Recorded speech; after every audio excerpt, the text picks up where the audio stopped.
"You bled for me, so I claim you," said the Kiowa woman, after the cowboy took the knife for her. The knife was out before I saw the hand holding it. That's the part I've turned over more times than I can count that I didn't even think. No calculation, no weighing of what it would cost me. The man behind her had the blade low, coming up, and my body just moved.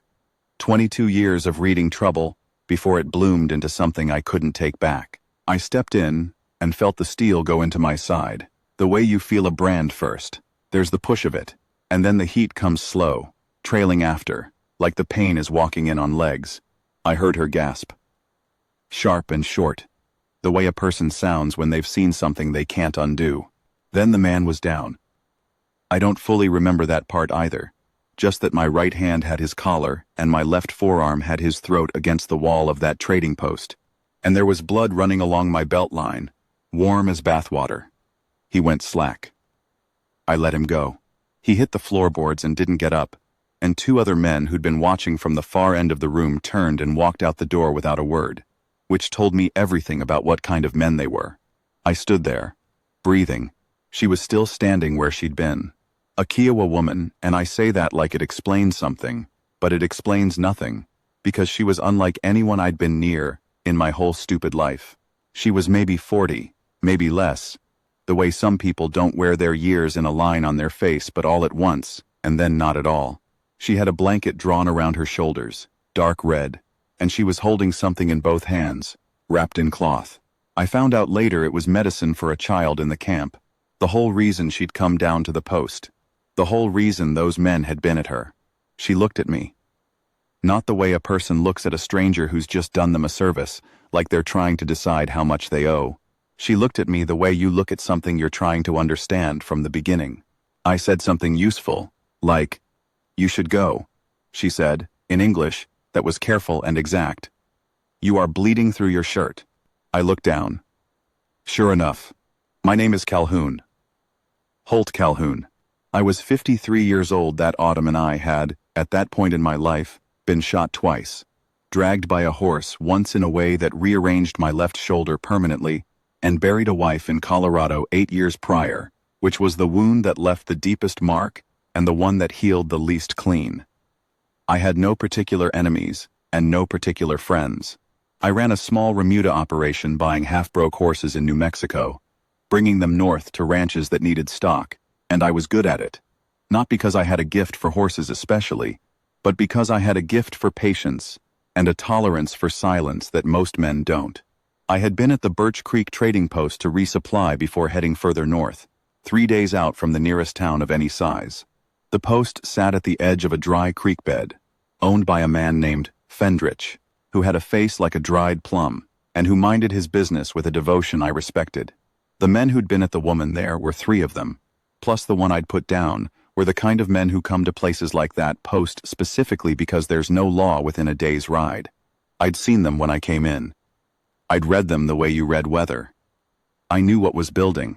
I just didn't know I'd walk into the middle of it. She didn't leave. I told her again, quieter this time, that she ought to go. That the one on the floor would come around and I didn't know about the others, and it would be better if she was gone before any of that sorted itself out. She looked at the man on the floor. She looked at me. "Can you ride?" she said. I thought about it. The bleeding was steady, but not the kind that makes the world go gray. The knife had caught me along the lower left side, in between the ribs and the hip, and it hurt in a way that told me it hadn't found anything vital, just meat and nerves and the kind of tissue that makes a lot of noise. "I can ride," I said. "Then you will come with me." It wasn't a question. It also wasn't, and this is the part I've tried to describe to exactly one person, my brother-in-law, who didn't understand it. It wasn't charity. It wasn't pity. It was something else. Something settled and sure of itself. Like she'd weighed something quickly and arrived at a conclusion, and that was the end of the deliberation. I said, "Ma'am, I appreciate the—" "My name is not ma'am," she said. "It is Tohono. And you are losing blood on this man's floor." Fendrich, from behind his counter, said nothing. He was looking at the man on the floor and then at his floor, and I could tell which one he was more concerned about. I picked up my hat from where it had fallen. I put it on. I followed her out. I don't know exactly how long we rode. An hour? Maybe a little more. The light was going amber, and the plain to the north had that color it gets in October, pale gold, almost white near the horizon, like the land was giving back all the sun it had stored through summer. My horse, a steady gray I'd owned for 6 years and trusted absolutely, kept close to hers without being asked. She rode a pinto mare. She rode like someone who learned before she learned to walk, easy and straight, and not talking to the animal the way people who are uncertain of themselves talk to animals. I pressed my right hand against my side. The bleeding was slowing on its own, which I took as a sign that my luck hadn't entirely run out. She didn't speak during the ride. I didn't either.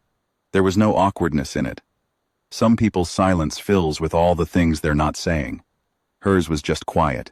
It had the quality of the plain itself, not empty, just not needing anything added to it.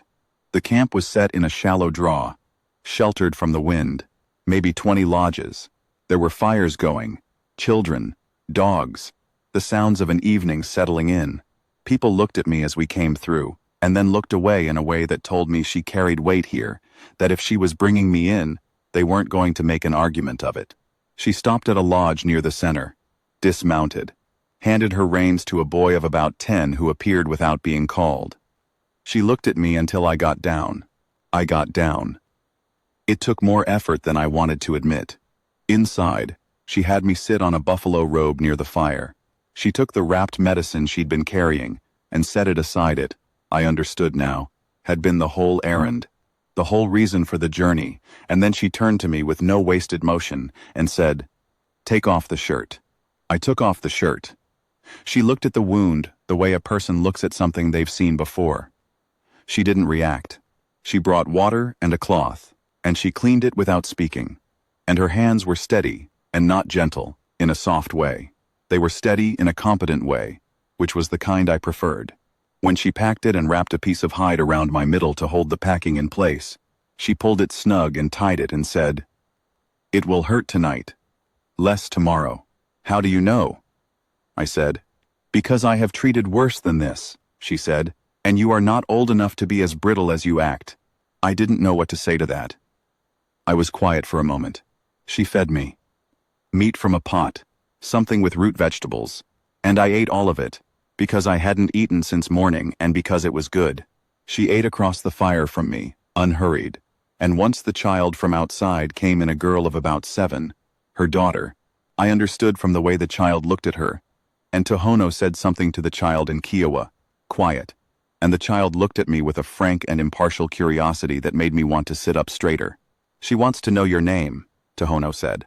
"Holt," I said. The child said something back. Tohono almost smiled. "She says that is a strange name for a man." "Tell her I've always thought so," I said. The child laughed. She understood more English than she let on. And Tohono, looking at her daughter's face, did smile then. Finally. Fully. And it changed her face in a way that made me have to look somewhere else for a moment. I stayed 3 days because Tohono told me I would, and she was not the kind of person you argued with, not because she was sharp about it, but because she was always right. The wound got hot the second day the way she said it would, and she put something on it, a paste of things I couldn't identify, but which smelled of pine and something sharper, and the heat came down by that night. I slept in a lodge they gave me at the edge of the camp, or I tried to sleep. The first night I lay there with my eyes open and thought about things I mostly tried not to think about. About my wife, Ruth, who had died of a fever on a Tuesday in April, 8 years back, and who I had not been able to save because there was nothing to save her with. Nothing anywhere within 2 days' ride, and I had sat beside her and held her hand while she went and done nothing but hold her hand, because that was all there was to do. About the 8 years since, about what a man's life becomes when he keeps it stripped to its smallest possible version. Nothing that can be lost, nothing that can leave, nothing that requires him to feel the particular cold of an empty house in the particular way that is worse than any cold that comes from weather. I had been doing that for 8 years. Doing it well, I thought, or at least doing it thoroughly. Tohono had looked at me across that fire and called me brittle. I was still turning that word over. It was not the word I would have chosen. I would have said careful, self-contained, settled in what I was. But I knew, lying there on the second night, my side throbbing, the stars visible through the smoke hole above me, that she was right, and I had been wrong. There is a difference between being stripped down because you've found what's essential, and being stripped down because you're afraid of what it costs to rebuild. I had been doing the second thing, and calling it the first. 40 years from now, if I lived that long, what would I have? The gray horse, who would be dead. The Remuda route, which would be done. A small amount of money in a bank, in a town I barely visited. A grave in Colorado I hadn't seen in 5 years. I slept eventually. I didn't sleep well. The third morning, Tohono brought me coffee. She had it. Real coffee. Traded for and sat near the entrance of my lodge, with the flap open, and the light coming in pale and early. She drank hers. I drank mine. The camp was starting to move around us. Fires being stirred, horses shifting. She said, without preamble, "Where do you go from here?" "North," I said. "Got horses to deliver up near the Tongue River." She nodded. I said, "What about you?" "I stay here," she said. "This is where I am." I drank my coffee.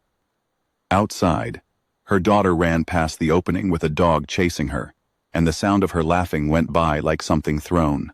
Tohono watched her go with that look mothers have, which is all attention, and a kind of controlled fear, tamped down so far it just looks like attention.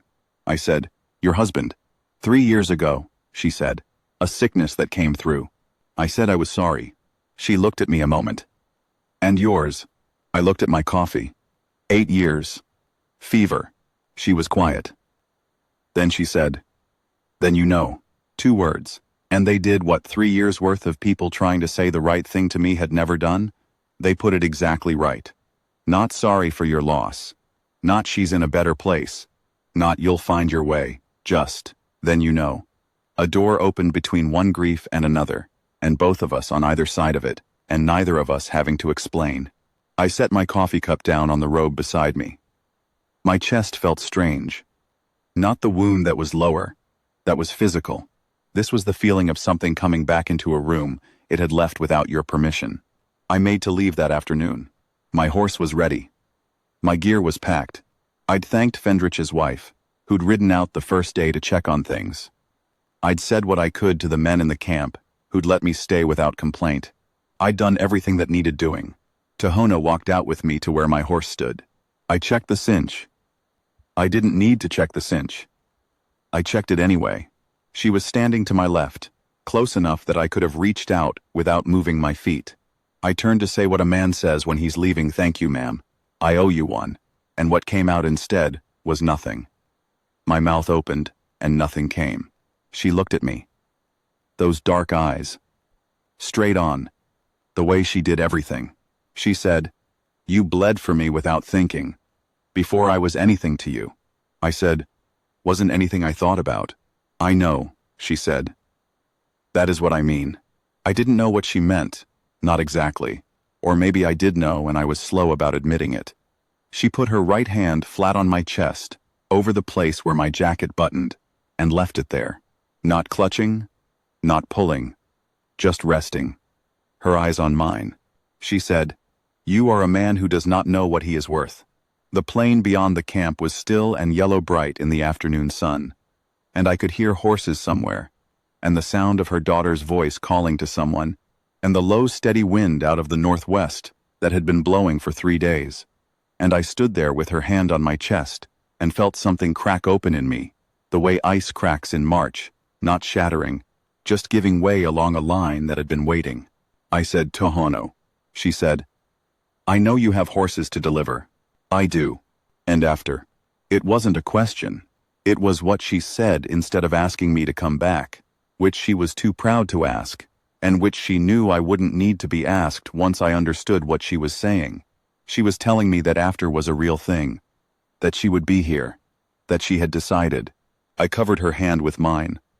Her hand was warm and small, and entirely steady. I said, "After." I delivered those horses to a ranch foreman named Greer, up near the Tongue River, who paid me what he owed, and a little extra, because 3 of the horses were better than he'd expected. And I turned around, and came back south, faster than I'd come up. 2 weeks. Maybe a little under. I've tried to explain this to myself in a way that sounds reasonable, and the closest I get is this. I had been a man, living in a room where all the windows were boarded up, and I'd told myself for 8 years that I preferred it that way, and then someone pried a board loose and I could feel the air, and I realized that what I'd been breathing for 8 years wasn't air at all. I rode back into that camp in late October, with the first cold coming down from the north and the cottonwoods along the creek gone yellow, and the sky, the particular blue, it gets before the real winter arrives. Her daughter saw me first. She came running out and stopped 10 feet from me and looked at me with that frank measuring stare children have. And I got down from my horse and crouched to her level and said, "I said I'd come back." She thought about it. Then she said, in careful English, "You are less pale." Quote, "Riding does that," I said. She turned and ran toward the lodge. Tohono came out. She had a blanket around her shoulders, the same dark red one. She stood there looking at me the way she had in the trading post, trying to understand something from the beginning. Only now I understood that that was how she looked at things that mattered to her. That careful, full attention. I said, "I came back." She said, "I see that." I said, "I'm going to need..." And then I stopped, because I'd been about to say I was going to need time, or I was going to need to think about how this worked. And both of those things were coward's words, and she deserved better. I said, "I'd like to stay, if that's..." "Yes," she said. Simple. Before I'd finished, she came to me and put her arms around me, careful of my left side, which she remembered without being reminded, and I held her with my face in her hair, and I stood there on solid ground for the first time in 8 years. Not the ground under my boots.